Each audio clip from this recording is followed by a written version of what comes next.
வயதில் மூத்தவர் என்பவர்களும் கூட அண்ணனை வரவேற்கின்றோம். நீங்க ஒரு வீடியோவில் எங்க பேசிட்டேன்னா ஒரு பேசிங்க வாட்ஸ்அப்ல கிறிஸ்தவ மத்தியில் பரவி, அதாவது என்ன அப்படின்னா பவுலடியார் கிறிஸ்துவுக்கு முன்பாக பல 100 ஆண்டுகளுக்கு முன்பதாக அவர் அப்படின்னு சொல்லி பேசிங்க. அப்ப என்ன கிறிஸ்தவ மத்தியில் அவங்க எல்லாம் சொல்றாங்கன்னா கிறிஸ்துவுக்கு அப்புறம் தான் பவுலடியார் வராது. அப்ப இந்த மாதிரி அதை திரும்ப திரும்ப போட்டு உங்களை கொஞ்சம் டிஸ்கஸ் என்ன பேசுறாங்க. அதுக்காக தான் நான் சொல்றேன், தயவுசெய்து நல்லா எனக்கு பைபிள் படிச்சுட்டு பேசுங்க. அது கிறிஸ்தவ மத்தியில ஒரு இதா இருக்கும். அடுத்தபடியா என்னன்னா, இப்ப மதவாத கட்சியை எதிர்க்கணும் அப்படின்னு சொன்னா, மதவாத கட்சியை எதிர்க்கணும்னு சொன்னா இது போல சின்ன சின்ன கட்சிகள் அதை பெரும்பான்மையான மதவாத கட்சியை எதிர்க்கணும்னா பெரும்பான்மையான கட்சி ஒன்று இருக்குது.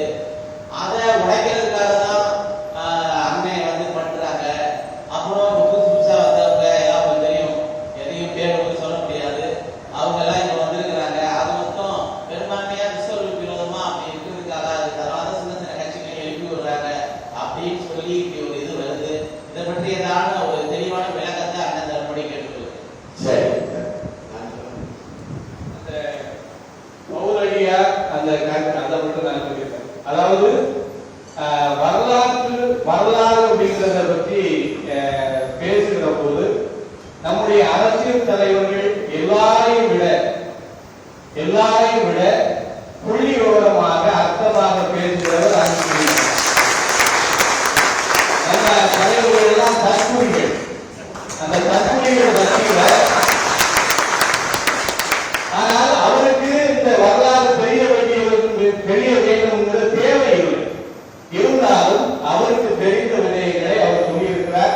அதுல நாங்களே நிறைய நேரம் நாங்கள் சொல்லியிருக்கோம். அவர்கள்ட்ட ஒரு சில இடங்களில் அவர்கள் தவறுகள், ஏன்னா அது அறியாம கூட வந்திருக்கிறோம், அது தெரியாம கூட வந்திருக்கோம். ஒரு சில நேரங்களில் சொல்லியிருக்கிறோம். அதையெல்லாம் அவர் கருத்தில் எடுத்திருக்கிறார். இனிமேல் அது போன்ற காரியங்கள் நடக்காது. அவருக்கு இறைமகன் இயேசு மனிதன் பரப்பினாரா மனம் பரப்பினாரா? நான் கேட்கிறது. அப்புறம் நீங்க கிறிஸ்தவத்தை தோற்றுவித்தது யார்? வரலாறு இயேசு தோற்றுவித்தாங்க.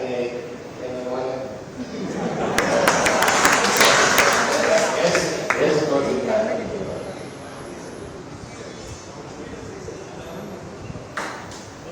அதாவது ஆண்டவர் இந்த உலகத்திலே கடவுளுடைய நற்செய்தியை அறிவிக்க வந்தார். ஆனால் அவருடைய சீடர்கள் தான் கிறிஸ்தவ மதம் என்பதை உருவாக்கினார்.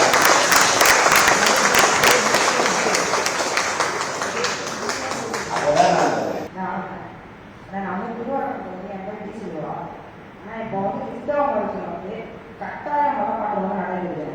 பல இடங்கள் நடைபெறுது. அது குறிப்பிட்ட குறிப்பிட்ட புரிதலும் பண்றாங்க. இதனால என்ன நடக்குதுன்னா, மற்ற மதத்துக்காரங்க நம்மளை பார்த்து ஒரு வெறுப்புணர்வோட போடுறாங்க.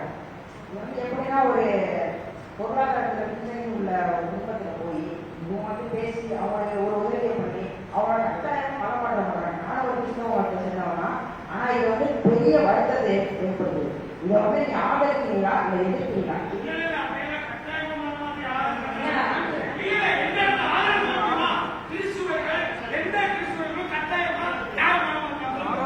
தம்பி தம்பி தம்பி ஐயா ஐயா கொஞ்சம் உட்காருங்க. இல்ல அட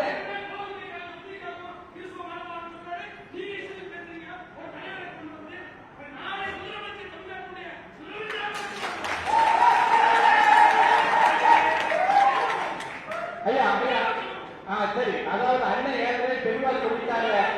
மதம் மதம் மதம் ஒரு பக்கம் கிடையாது. அவர் தெரியாம பேசுறாங்க. மதம் மாறுவது என்பது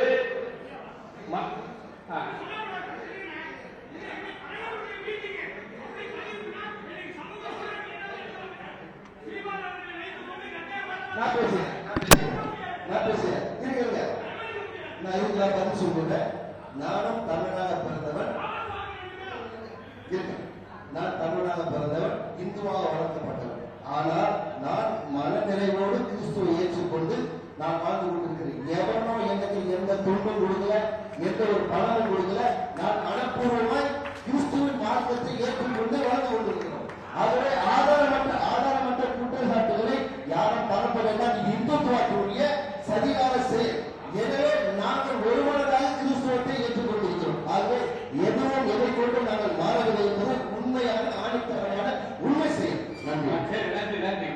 அண்ணன் ஏற்கனவே சொல்லிட்டாங்க. அதாவது மதம் என்பது நீங்க ஒவ்வொரு மனிதனுடைய தனிப்பட்ட விஷயம். தனிப்பட்ட உரிமை ஒண்ணு கிடைச்சது. கிறிஸ்தவ மதம் மாற்றிருக்கணும் அப்படின்னா வெள்ளக்காரன் இந்த நாட்டை ஆண்ட காலத்துல அவன் அவ்வளவு ராணுவ வடிவை வச்சு அவ்வளவு அடக்குமுறை ஒடுக்குமுறை வச்சிருந்தவன் மொத்த பேருமே கிறிஸ்துவரா மாத்திக்கலாம். அவர் நினைச்சிருந்தா அவர் எல்லா பேரையுமே கிறிஸ்தவ இஸ்லாமிய அது செய்யல. இங்க இருக்கிற மக்களுக்கு இப்ப அரசியல் செய்யறவர்களுக்கு இது ஒரு கருவியா இருக்கு. அதனால கட்டாயம் மதம் விருப்பமானது அவனவன் விரும்பி ஏற்பான். நான் என்ன இலையில என்ன உணவை வச்சாலும் எதை முதல்ல எடுத்து சாப்பிடுறதுன்னு முடிவு எடுக்கிறது நான் தான். இது நல்லா இருக்கு சாப்பிடும், இது நல்லா இருக்கு சாப்பிடும். நீங்க எனக்கு எது பிடிக்குமோ அதுதான் நீங்க எனக்கு கிறிஸ்தவ விருப்பமா இருக்கு, இஸ்லாம் விருப்பமா இருக்கு, இந்து மதம் இந்த சமயம் எனக்கு விருப்பமா இருக்கு, அதுல இருக்கு தொடர. எனக்கு நீ ஏன் சிவனை கும்பிட முருகனை கும்பிடாம, நீ ஏன் விநாயகரை கும்பிட, நீ கிருஷ்ணனை கும்பிடாம, இது எனக்கான மதம் என்பதும் இறை வழிபாடு என்பதும் உணவு என்பதும் உடை என்பதும் அவரவர் உரிமை. அதை போட்டு குறைக்கிறோம். இந்த கட்டாயங்கிற சொல்லு அதை நம்ம ஏற்க முடியாது. நமக்கு தெரிஞ்சு எங்க நடக்கிறதா இல்லை. அதனால அதெல்லாம் இங்கே விவாதம். ஆமா, அதனால அன்புக்குரியவர்களே, இருந்தாலும் நீங்கள் எல்லோரும் உங்களுடைய கேள்விகளை முன்வைத்து அண்ணன் சீமானிடம் பேசியிருக்கிறார்கள். அது எல்லாரும் முன்னே கொஞ்சம் பயணத்துக்கு நேரமாகுது. இன்னும் ஒரு சந்திப்புல பேசுவோம், நிறைய மக்களுக்கு பேசுவோம்.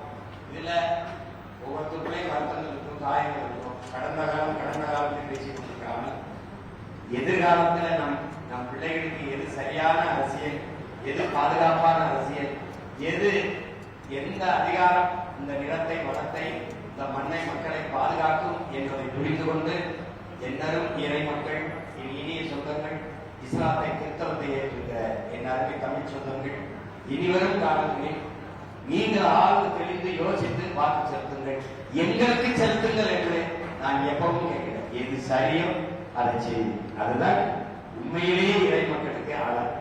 அந்த வழியில் செய்யுங்கள். மறுபடியும் சொல்றேன், அநீதிக்கு எதிரான புரட்சியை பற்ற வைக்கவே நான் இந்த பூமிக்கு வந்தேன் என்று சொன்ன இறை மகன் இயேசுவின் வாக்கியத்தை நினைவில் வைத்துக் கொள்ளுங்கள். உன்னுடைய அதிகாரத்தை ஒரு இனம் சாராதவரிடத்தில் ஒப்படைக்காதே என்று சொன்னதையும் நினைவில் வையுங்கள். அந்த புரட்சி தீயை, அவர் பற்ற வைத்த புரட்சி தீயை அணைய விடாமல் அதை காப்பது நம் ஒவ்வொருவரையும் நன்றி. ட்ரெண்ட ஃப்ரெண்ட் ஆக்கிக்கோங்க. தந்தி டிவியின் சப்ஸ்கிரைபர்ஸ் அண்ட் ஃபாலோவர்ஸ் குடும்பத்துல நீங்களும் இணையுங்க.